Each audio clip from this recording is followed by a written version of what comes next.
A stark message from Tehran delivered through imagery rather than words alone. IRGC linked accounts have circulated video they say shows the U.S. aircraft carrier USS Abraham Lincoln, accompanied by messaging that leaves little room for interpretation. The authenticity and timing of the footage cannot be independently verified, but Iranian messaging frames the release as a demonstration of capability and a warning to Washington that Iranian forces know where American naval assets are positioned. IRGC-aligned messaging shared the line, "There is no benefit to hiding," according to posts circulating online.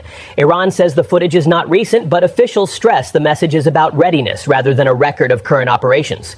Iranian messaging frames it as a warning to the United States. Outside observers cannot confirm what operation, if any, the video reflects. What is clear is that Tehran wants Washington to understand that its naval movements are being monitored. The decision to circulate this footage carries multiple layers of meaning. By suggesting that Iranian reconnaissance assets can track American carrier movements, Tehran is challenging the assumption that U.S. naval power operates with impunity in waters near Iran. The message suggests that the element of surprise, often considered essential to military operations, may not be available to American forces if conflict erupts. Iranian officials stress that the video is about readiness rather than documentation of recent operations. The distinction is important. Tehran is not claiming to have conducted a surveillance mission against the Abraham Lincoln in recent days. Instead, Iranian messaging demonstrates that the capability to monitor American naval movements exists, and by implication, that such vessels could be targeted if necessary. The footage serves as both deterrent and warning, though its actual operational significance remains unclear to outside observers. Media outlets aligned with the IRGC have described scenarios in which Iranian forces could strike American carriers using advanced missile systems and drone swarms. Military analysts note that such claims involve significant propaganda elements, but the underlying message about Iranian intentions is clear. Tehran wants Washington to understand that attacking Iran would come with costs that extend to America's most valued naval assets, regardless of how realistic specific scenarios may be. On Saturday, the head of Iran's Revolutionary Guard Corps ground forces escalated the rhetoric further. IRGC Commander General Mohammad Pakpour said the force is more ready than ever, finger on the trigger. His remarks were reported by Iranian outlets and covered by international media, including the Associated Press. Pakpour said the IRGC is prepared to carry out any order issued by Iran's supreme leadership. The general also warned the United States and Israel to avoid what he called any miscalculation. The warning against miscalculation has become a recurring theme in Iranian messaging, acknowledging the risk that conflict could begin through accident or misunderstanding rather than deliberate decision. In an environment of heightened military readiness on both sides, with American carriers approaching and Iranian forces on alert, the margin for error has shrunk dramatically. Pakpour's statement echoes what Iranian officials have been emphasizing for weeks, that Tehran views the current moment as potentially decisive and is prepared to respond with force if attacked.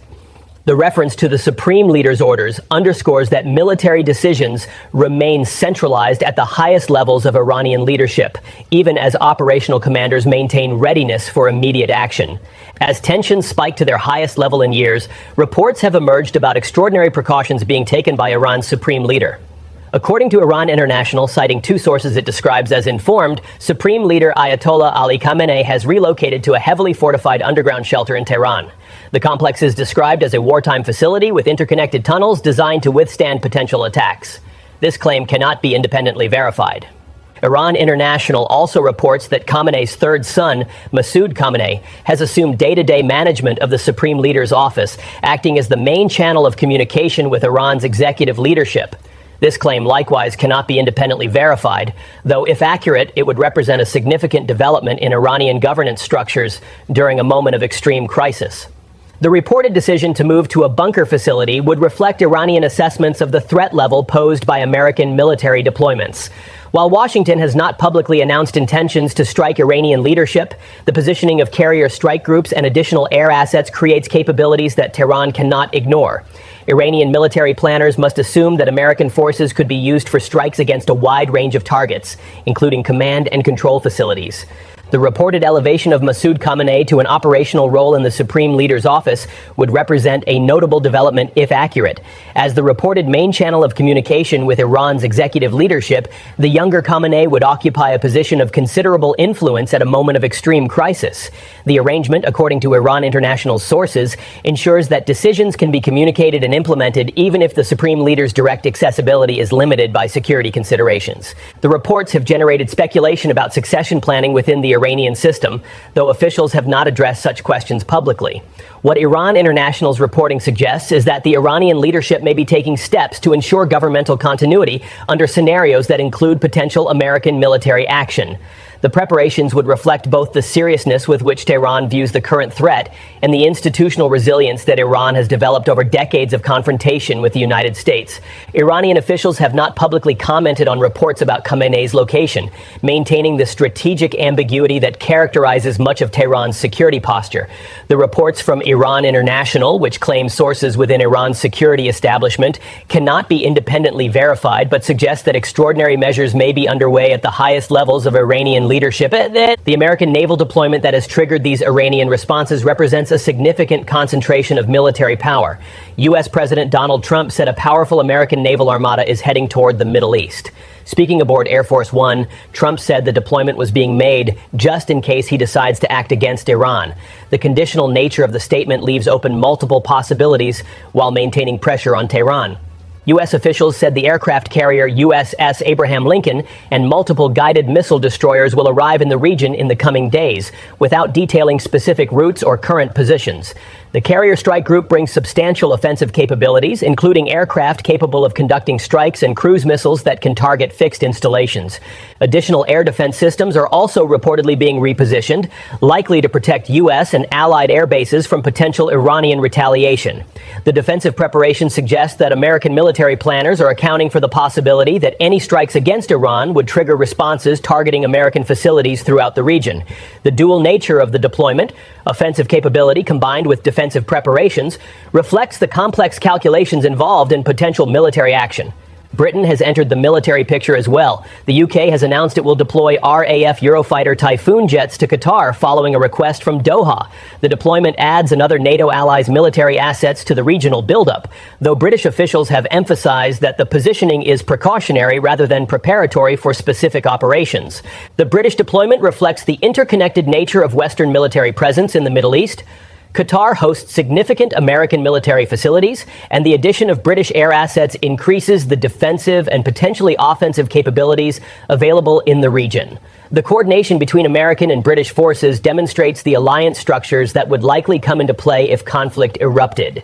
For Iran, the British deployment represents another element in what Tehran characterizes as Western military encirclement. Iranian officials have long argued that the concentration of American and allied forces in the Persian Gulf region constitutes a threat to Iranian sovereignty, regardless of how Western capitals characterize their intentions. The addition of British jets to the regional mix reinforces Iranian perceptions of coordinated Western pressure. Amid the military buildup, Iranian officials have issued warnings that leave no room for ambiguity about how Tehran would respond to attack. A senior Iranian official told Reuters that any attack on Iran would be treated as all-out war, warning that Tehran would respond in the hardest way possible. The statement rejects the terminology of limited strikes or surgical operations that American officials have sometimes used to describe military action. The official's warning reflects Iranian military doctrine, which holds that any attack on Iranian territory, regardless of its stated scope or objectives, constitutes an act of war requiring a comprehensive response. Tehran has consistently rejected the notion that the United States could conduct limited operations against Iranian facilities without triggering broader conflict. From Iran's perspective, there is no such thing as a limited war against a sovereign nation, and the warning also serves deterrent purposes. By making clear that any attack will trigger maximum response, Iran hopes to raise the costs Washington must consider before ordering military action. The calculus of risk and reward shifts if American planners must account for not just immediate Iranian retaliation, but a broader regional conflict involving Iran's network of allied forces throughout the Middle East. Iranian officials and IRGC messaging have warned that U.S. naval assets could be targeted if war breaks out. Iran points to allied groups like the Houthis, who have threatened and attacked shipping and warned that U.S. ships could be targeted. Tehran characterizes these operations as demonstrating what its network of regional allies can accomplish against Western military power, though the actual capabilities involved remain subject to debate among military analysts. The reference to Houthi operations serves multiple purposes. It reminds Washington that conflict with Iran would not be limited to direct exchanges between American and Iranian forces, but would involve a broader regional network. It also suggests that Iran has observed how relatively modest asymmetric forces can impose costs on superior conventional militaries, lessons that may inform Tehran's own military planning. Houthi operations have demonstrated vulnerabilities in maritime security, forcing significant expenditures of defensive munitions and creating risks that have affected commercial shipping throughout the region. Iran's citation of these operations suggests that similar tactics, drone swarms, anti-ship missiles, and coordinated attacks from multiple directions could feature in any conflict with the United States, though the actual effectiveness of such tactics against carrier strike groups remains uncertain. The external standoff comes against the backdrop of deepening unrest inside Iran. Weeks of protests sparked by economic hardship and a sharp collapse of the Iranian rial have spread nationwide since late December. The demonstrations represent the most significant internal challenge to Iranian authorities in years, creating a situation where Tehran faces pressure on both foreign and domestic fronts simultaneously. Authorities responded to the protests with a sweeping security crackdown and what activists describe as the longest and most extensive internet shutdown in Iran's history. The communications blackout was designed to prevent coordination among protesters and to limit the flow of information about events inside Iran to the outside world. The restrictions have made independent verification of events extremely difficult. The convergence of internal unrest and external military threat creates a particularly dangerous moment. Iranian leaders must manage domestic challenges while preparing for potential foreign attack, a combination that could influence decision-making in unpredictable ways.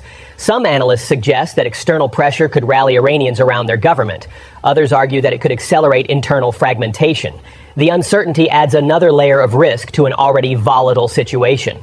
The human cost of the crackdown has been severe, according to multiple sources monitoring the situation. Death toll estimates vary significantly depending on the source. Iranian officials have cited approximately 5,000 deaths, while the U.S.-based human rights activist news agency, known as HRANA, has reported a lower verified figure with additional cases under review. The communications restrictions inside Iran have made independent verification of any figures challenging. Reports also indicate that tens of thousands of people have been arrested during the crackdown. Iranian authorities have not provided comprehensive figures, and the discrepancy between official Iranian accounts and human rights organization reports reflects the contested nature of information during crisis situations. Addressing an emergency session of the UN Human Rights Council in Geneva, UN High Commissioner Volker Turk said thousands, including children, had been killed. Turk urged Iran to end what he called brutal repression, calling for a moratorium on the death penalty and raising concerns about forced confessions and summary trials. The international criticism has added diplomatic pressure to the military and economic pressures Iran already faces. The UN Human Rights Council session highlighted the international attention focused on Iran's internal situation. High Commissioner Turk's statement represented one of the strongest condemnations from UN officials, calling out specific practices, including what human rights observers have characterized as summary executions and trials lacking due process. Iran has rejected the criticism as politically motivated interference in its internal affairs. Iranian officials argue that the protests were influenced by foreign actors seeking to destabilize the country and that security forces responded proportionately to violence. The competing narratives make assessment of events difficult, particularly given the information restrictions that have limited independent reporting from inside Iran. The UN session also produced a resolution critical of Iran's human rights record, though the resolution faced opposition from some member states. The diplomatic battle at the UN reflects broader geopolitical alignments, with Western nations generally supporting criticism of Iran, while other states argue that such resolutions constitute inappropriate interference in sovereign affairs. The UN Human Rights Council vote produced a notable development when India voted against the resolution criticizing Iran's crackdown. The vote provided Tehran with diplomatic backing from one of the world's largest democracies at a moment of significant international pressure. Iranian ambassador to New Delhi, Mohammad Fadali, publicly acknowledged India's position.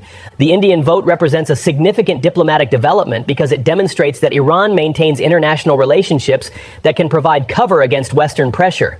India's position reflects its own foreign policy calculations, including energy relationships with Iran and broader skepticism of what New Delhi views as Western use of human rights mechanisms for political purposes. The support is particularly valuable to Tehran at a moment when the country faces isolation on multiple fronts. India's vote, along with opposition from other states, prevented unanimous condemnation and provides Iran with evidence that international opinion is not uniformly aligned against it. The diplomatic dimension of the crisis continues alongside the military buildup. U.S. and Israeli leaders have publicly commented on the protests in Iran, framing them in political terms that Tehran characterizes as interference. President Donald Trump has expressed support for Iranian demonstrators, positioning American pressure on Iran as aligned with the aspirations of ordinary Iranians. The messaging seeks to distinguish between the Iranian government and the Iranian people. Israeli Prime Minister Benjamin Netanyahu has also commented on events inside Iran, saying Israel is closely monitoring the situation. Netanyahu suggested that a different Iran could have different relations with Israel, framing the current adversarial relationship as a function of Iranian governance rather than inherent conflict between the two nations. From Tehran's perspective, the American and Israeli statements represent interference in Iranian internal affairs and reinforce suspicions that the protests are being encouraged or exploited by foreign powers. Iranian officials have characterized the demonstrations as part of a broader campaign to destabilize the Islamic Republic, using economic pressure and information operations to generate and amplify unrest. Iranian officials have framed the current crisis as coordinated pressure on their country involving military threats, economic warfare, and political destabilization. An Iranian ambassador accused Washington and Israel of fueling political instability inside Iran, characterizing the protests as the internal dimension of a broader campaign to weaken the Islamic Republic. The framing reflects Tehran's understanding of its strategic position. From this perspective, American sanctions constitute economic warfare designed to impoverish ordinary Iranians and generate discontent. Military deployments represent the threat of violence if economic pressure fails to achieve American objectives, and Western commentary on protests represents attempts to exploit internal grievances for geopolitical purposes. This interpretation shapes how Iranian leaders view their options. If the country is under coordinated pressure from multiple directions, the response must be equally comprehensive. The military warnings, the security response to protests, and the diplomatic efforts to maintain international relationships all represent elements of what Tehran views as a defensive strategy against foreign pressure. The crisis extends beyond the bilateral U.S.-Iran relationship to affect the entire region. Gulf states that host American military facilities face particularly difficult calculations. Saudi Arabia, the United Arab Emirates, Qatar, and other countries must balance their security relationships with Washington against the risk that their territories could become targets in any U.S.-Iran conflict. Iran has previously warned regional states against allowing their territory to be used for American attacks, a message that carries implicit concerns about retaliation. For smaller Gulf states, the prospect of becoming involved in a conflict between larger powers represents a significant concern that shapes their diplomatic positioning and military preparations. The British deployment to Qatar illustrates how regional states navigate these pressures. Qatar's request for additional defensive capabilities suggests concern about potential threats, while the presence of British rather than additional American forces may represent an attempt to maintain some distance from direct U.S.-Iran confrontation. The calculations are complex and the stakes significant for countries positioned between competing powers. With American forces approaching, Iranian messaging displaying carrier footage, and warnings growing sharper by the day, the standoff has entered what observers describe as a dangerous phase. The message from Tehran leaves little room for misunderstanding and even less room for error. Both sides have committed to responses that could rapidly escalate any initial exchange into broader conflict. The risk of miscalculation looms over the entire situation. In environments of heightened military readiness, Actions intended as defensive can appear offensive to the other side. A reconnaissance mission could be interpreted as preparation for attack. A defensive deployment could trigger preemptive action. The compressed timeframes of modern military operations leave little opportunity for clarification before decisions must be made. Iranian officials have repeatedly warned against miscalculation, suggesting awareness of these risks even as they maintain their own high alert status. The warnings serve both to deter American action and to establish that any conflict would result from American decisions rather than Iranian provocation. The narrative positioning matters for international opinion and potential post-conflict assessments. Despite the military buildup and harsh rhetoric, diplomatic channels between Tehran and Washington have not been entirely severed. Both sides have indicated that they prefer negotiated solutions to military conflict, even as they prepare for worst-case scenarios. The question is whether diplomatic engagement can produce results before military dynamics take on a momentum of their own. The obstacles to diplomatic resolution are substantial. The nuclear issue, sanctions relief, regional security concerns, and now the internal situation in Iran all complicate any potential negotiations. Neither side appears willing to make significant concessions, and the mutual distrust accumulated over decades limits what either believes possible through diplomacy. International actors have urged restraint and offered to facilitate dialogue, but their influence is limited when the principal parties remain committed to their positions. The crisis will ultimately be resolved, or not, through direct engagement between Washington and Tehran, or through the military confrontation that both claim to want to avoid, but for which both are actively preparing. What is unfolding is not just military brinksmanship, but a crisis converging on multiple fronts: threats abroad and unrest at home. The Iranian leadership must simultaneously manage external military pressure, internal protests, economic difficulties, and international diplomatic challenges. The convergence of these issues creates a situation more complex and potentially more dangerous than any single crisis would present alone. For Iranian leaders, the multiple pressures may interact in unpredictable ways. External threats could rally domestic support, or they could accelerate internal fragmentation. Economic hardship drives protests, but military conflict would likely worsen economic conditions. The interconnections among these factors make outcomes difficult to predict and planning challenging for all parties. The international community watches with concern as the situation develops. A U.S.-Iran military conflict would have consequences extending far beyond the immediate parties, affecting oil markets, regional stability, and global security arrangements. The stakes justify the intense diplomatic efforts underway, even as military preparations continue and the risk of conflict remains elevated. The Middle East stands at a critical juncture. This is no longer just a diplomatic crisis. It is a convergence of military positioning, internal unrest, and international pressure unfolding in real time. IRGC linked accounts have circulated footage they say shows American carriers. Reports suggest Iran's supreme leader may have taken shelter underground. American warships continue their approach, and warnings from both sides grow sharper by the day. The coming days will determine whether this crisis follows the pattern of previous tensions, escalation followed eventually by de-escalation, or whether it represents something fundamentally different. The explicit nature of Iranian warnings, the scale of American military deployment, and the internal situation in Iran all suggest that this moment carries risks beyond what previous confrontations have presented. For the people of the region, and indeed for the global community that would feel the effects of any conflict, the hope is that deterrence holds and that diplomatic solutions can eventually be found. But as the Iranian official noted, hope does not equal trust. And in the current environment, trust between Washington and Tehran has never been in shorter supply. The world watches and waits, uncertain whether the next development will be a step toward resolution or a step toward escalation.